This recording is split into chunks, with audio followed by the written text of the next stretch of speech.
The PSU banks எல்லாமே நல்ல மேலே வந்து PSU banksலாம் போல PSE பப்ளிக் செக்டர் என்டர்பிரைசஸ்லாம் மேலே போகலை அப்படின்றது ஒரு பெரிய மித்து. பப்ளிக் செக்டர் என்டர்பிரைசஸில் கவர்மெண்டோட ஸ்டேக்கு ஒரே ஒரு ஷேரை விற்கணும் அப்படின்னா கூட அவங்க ஒரு அப்ரூவல் வாங்கணும், அவங்களால விற்க முடியாது. கவர்மெண்ட் ஆஃபீஸில் 9 மணிக்கு வரணும் அப்படின்னு சொல்லி பார்த்துறீங்களா, ஃபிங்கர் பிரிண்ட் வச்சு லாகின் பண்ணுறாங்க ஃபர்ஸ்ட் டைமா. ஸோ மக்களோட ப்ரொடக்டிவிட்டியை மெஷர் பண்ணுறாங்க, ப்ரொடக்டிவிட்டி பேஸ்ட் இன்சென்டிவ் தராங்க. இது எல்லாமே இப்போ நடந்துட்டு இருக்கு.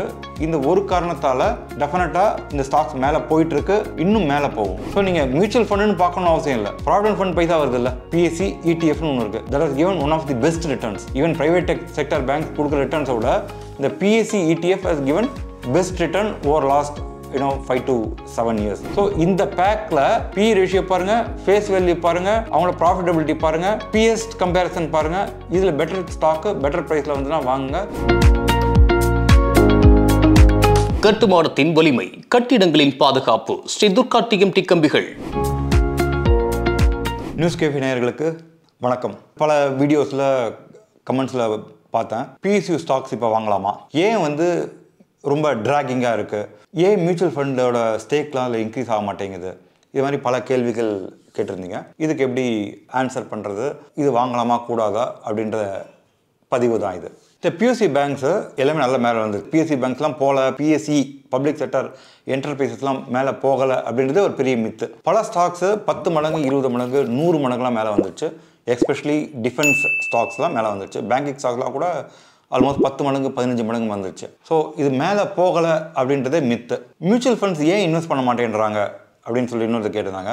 கவர்மெண்ட்டோட ஹோல்டிங் ரொம்ப ஜாஸ்தி இருக்கிறதுல 50%, 55%, 65% சொல்லிட்டு ஹோல்டிங் வச்சுட்டு இருக்காங்க. நிறைய சவரன் ஃபண்ட்ஸ் அதில் இன்வெஸ்ட் பண்ணிருக்காங்க.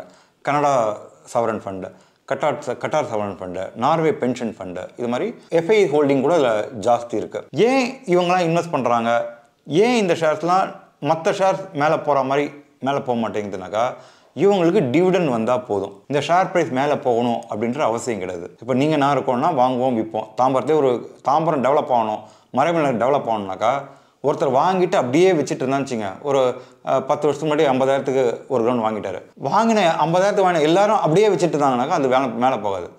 50,000 வாங்கினா 1 வருஷத்துக்கு விற்கணும், 1 வருஷத்துக்கு வாங்கினா 2 வருஷத்துக்கு விற்கணும்.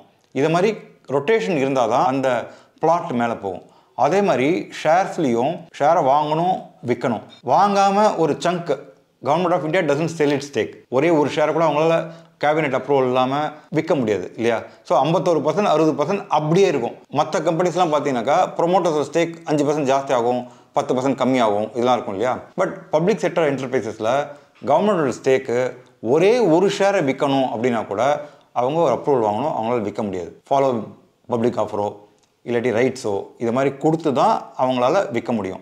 ஸோ மக்களுக்கு தெரியும் கவர்மெண்ட் ஆஃப் இந்தியா விற்காது, அவங்களால விற்கவே முடியாது அப்படின்றது தெரியும். இதுக்கு மேலே இந்த லாங் ஒன்லி ஃபண்ட்ஸ் இருக்காங்க இல்லையா, they are not bothered about the price of the stock, they are bothered about the dividend income you get from the stock. அதனால அவங்க அந்த ப்ரைஸ் அப்படியே வச்சுட்டு இருப்பாங்க. சரி, ஒரு 1000 ரூபா ஸ்டாக் போயிடுச்சு, 2000 ரூபாய் ஸ்டாக் போயிடுச்சு, டிவிடெண்ட் கம்மியாக தான் இருக்குது அப்படின்னு வச்சிங்களேன், தட் டசன்ட் என்த்யூஸ் இல்லையா. அதனால் ப்ரைஸை கம்மியாகவே வச்சுட்டு இருப்பாங்க. அந்த கம்மியான ப்ரைஸுக்கு டிவிடெண்ட் ஜாஸ்தி கிடைக்குது, ஈல்டு ஜாஸ்தி கிடைக்குது, இதுக்காக பார்த்துட்டு இருப்பாங்க. இதுக்கு முன்னாடி ஒரு 10 வருஷத்துக்கு முன்னாடி இந்த PSE ஸ்டாக்ஸ்லாம் ஏன் மேலே போகலன்றது அது வேற கதை. கவர்மெண்டோட இன்ஃப்ளூயன்ஸ் ஜாஸ்தி இருக்கும். ப்ரீவியஸ் கவர்மெண்ட் என்ன பண்ணிருப்பாங்கனாக்கா, கனரா பேங்க் நஷ்டத்தில் போயிட்டு இருந்தது, பேங்கிங்லாம் நிறைய நஷ்டத்தில் போயிட்டு இருந்தது இல்லையா. Basel III நார்ம்ஸ் அப்படின்வாங்க. Basel III நார்ம்ஸ் ஒரு இவ்வளோ கேபிட்டல் இருக்கணும், கேபிட்டல் அடிக்வசி ரேஷியோ அப்படின்னு சொல்லியிருப்பாங்க. ஸோ இந்த ரேஷியோஸ்லாம் கிளியராக இருக்கணும். இது இருந்தால் தான் நீ பேங்க்கே நடத்தணும்னு சொல்லிட்டு ரூல்ஸ் இருக்குது.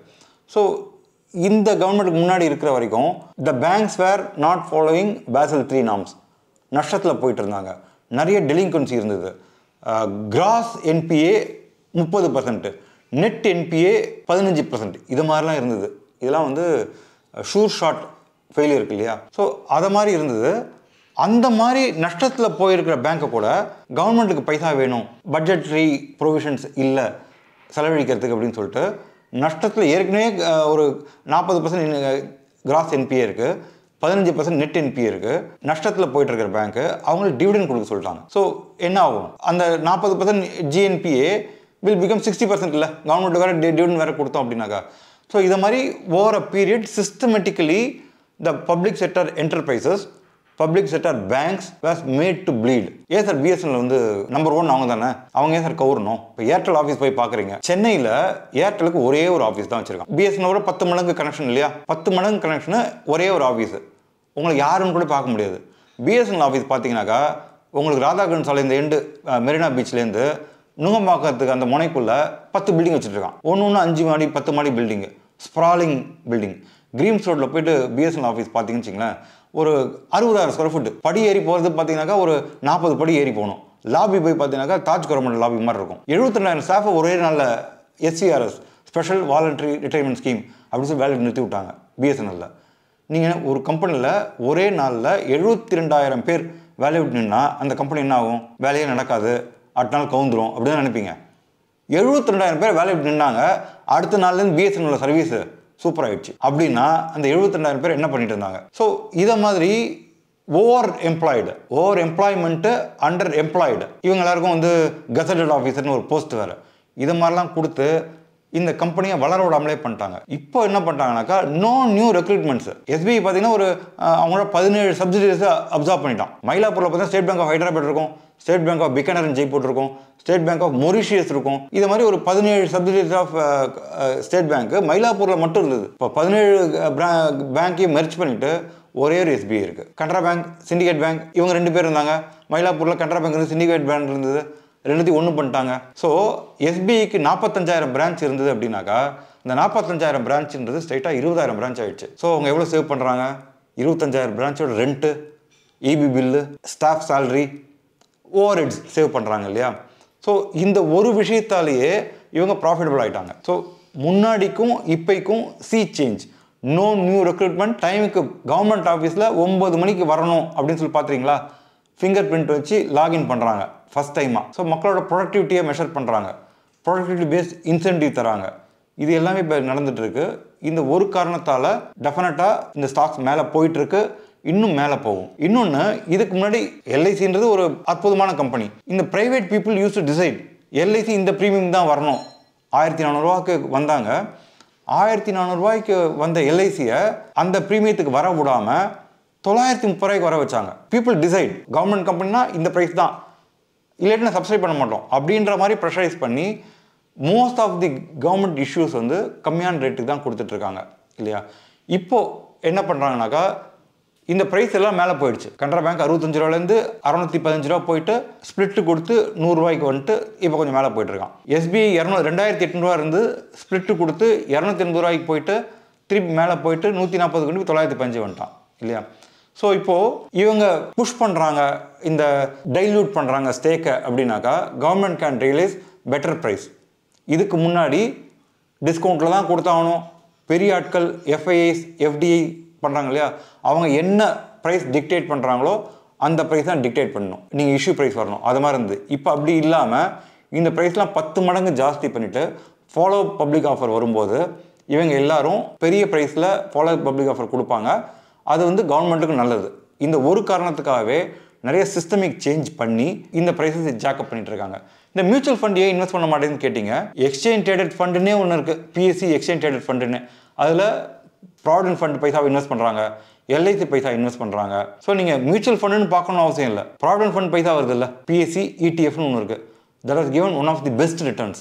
ஈவன் ப்ரைவேட் செக்டர் பேங்க்ஸ் கொடுக்குற ரிட்டர்ன்ஸை விட இந்த PSC ETF has given best return over last 5 to 7 years. அதனால் மியூச்சுவல் ஃபண்டுன்னு மட்டும் பார்க்காதுங்க, எக்ஸ்சேஞ்ச் ட்ரேடட் ஃபண்ட் அதில் இன்வெஸ்ட் பண்ணுறக்கா அப்படின்னு பாருங்கள். So this will give better குவாலிட்டின்னு நினைக்கிறேன்.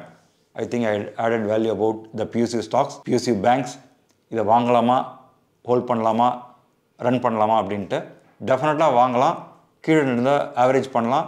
இங்கேருந்து 20 to 30% மேலே போகிறதுக்கு சான்ஸ் இருக்குது. நல்ல ஸ்கிரிப்பாக பாருங்கள். பேங்கிங் செக்டர் அப்படின்னாக்கா அதில் bellwether, SBI, bank of Baroda, PNB, Canara bank, union bank இருக்குது. 10 ரூபா ஃபேஸ் வேல்யூ ஷேர், அதை வாங்கலாம். இதை மாதிரி ஃபேஸ் வேல்யூ பாருங்கள், பெட்டர் ரன் பேங்காக பாருங்கள். அவங்களோட பிஇ டு பிஎஸ் அப்படின்வாங்க. கனரா பேங்க்கோட பிஇ டு பிஎஸ் எஸ்பிஐயோ இல்லாட்டி மற்றது பார்த்தீங்கன்னாக்கா கம்மியாக இருக்கும், பிஇ கம்மியாக இருக்கும், இபிஎஸ் ஜாஸ்தியாக இருக்கும். ஸோ இவனுக்கு டெய்ல் விண்டு, இவன் நல்ல மேலே போகிறதுக்கு சான்ஸ் இருக்குது. ஸோ இந்த பேக்கில் பிஇ ரேஷியோ பாருங்கள், ஃபேஸ் வேல்யூ பாருங்கள், அவங்களோட ப்ராஃபிட்டபிலிட்டி பாருங்கள், பிஎஸ் கம்பேரிசன் பாருங்கள். இதில் பெட்டர் ஸ்டாக்கு பெட்டர் ப்ரைஸில் வந்துன்னா வாங்குங்க. இந்த இடத்துலேருந்து 20லேருந்து 30% மினிமம் போகிறதுக்கு சான்ஸ் இருக்குது. கனரா பேங்க்லாம் இப்போ 100 ரூபாலேருந்து 261 ரூபா கிட்ட போகிறதுக்கு வாய்ப்பு இருக்குது. ஸோ இதெல்லாம் ஞாபகம் வச்சுட்டு சேஃபாக ட்ரேட் பண்ணுங்கள். ஜெயிங்க. உச்சியில் சந்திப்போம். நன்றி, வணக்கம். இந்த வீடியோ உங்களுக்கு பிடிச்சிருந்தா லைக் பண்ணுங்க, ஷேர் பண்ணுங்க, கமெண்ட் பண்ணுங்க.